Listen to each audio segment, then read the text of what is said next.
ছবির মতো সুন্দর শহর কানপুর। নর্থ ইন্ডিয়ার ম্যানচেস্টার বলে পরিচিত এই অঞ্চল বিখ্যাত কটন টেক্সটাইল শিল্পের জন্য।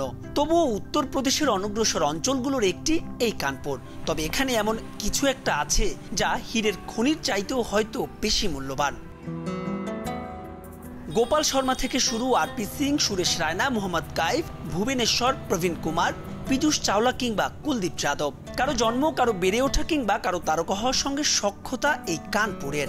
আলাদা করে বললে এই হোস্টেলগুলোর। শুধু ক্রিকেটাররাই নন, উত্তরপ্রদেশ থেকে ভারতের হয়ে মাঠ মাতিয়েছেন অসংখ্য athlete. Football, hockey, volleyball, basketball, track and field, সংখ্যাটা সহস্র ছাড়াবে। খেলাধুলায় তরুণদের আরো আগ্রহী করে তুলতে আলাদা পদক্ষেপ নেয় ইউপি সরকার। রাজ্যের ৭৫টি জেলার প্রায় প্রতিটিতেই আছে আলাদা স্পোর্টস হাব। ক্রিকেট আছে 5 জায়গায়: কানপুর, আগ্রা, ফতেহপুর, দেওয়ারিয়ার। টোটাল उत्तर प्रदेश में 33 छात्रावास संचालित है। গোটা উত্তরপ্রদেশে 33টি স্থায়ী ছাত্রাবাস রয়েছে। ছোটবেলা থেকেই যেখানে অ্যাথলিট গড়ার কাজ শুরু হয়। বাচ্চারা এখানে সব ধরনের খেলাধুলাই করে।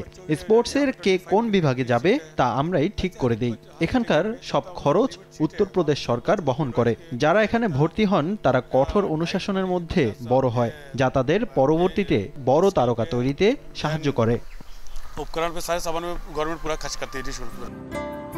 প্রতিদিন ভোর 5:30টা থেকে শুরু হয় অ্যাথলিটদের অনুশীলন। চলে কয়েক দফা।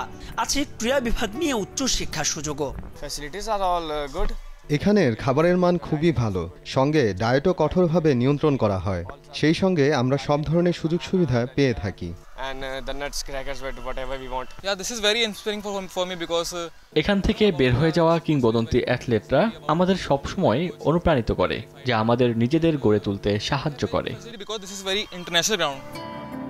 এখানেই শেষ নয়, উত্তরপ্রদেশ থেকে আরো অ্যাথলিট তুলে আনতে প্রতি বছরই বিশেষ ক্যাম্প পরিচালনা করে স্থানীয় প্রশাসন, যাতে প্রত্যক্ষ ভূমিকা থাকে রাজ্যটির সাবেক অ্যাথলিটদের।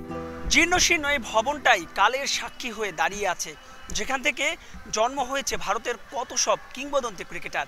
শুধু কিংবদন্তি ক্রিকেটারই নয়, ভারতের অন্যান্য স্পোর্টসেও এই ভবন এবং এই উত্তরপ্রদেশের ছাত্রাবাসগুলোর অবদান অনস্বীকার্য, যা শিক্ষা দেয় শুধুমাত্র বাংলাদেশে বিকেএসপির দিকে তাকিয়ে থাকা নয়, বাড়াতে হবে অঞ্চলভিত্তিক ক্রিয়া কাঠামো। মাহবুব রিমন, সময় সংবাদ, উত্তরপ্রদেশ, কানপুর, ভারত।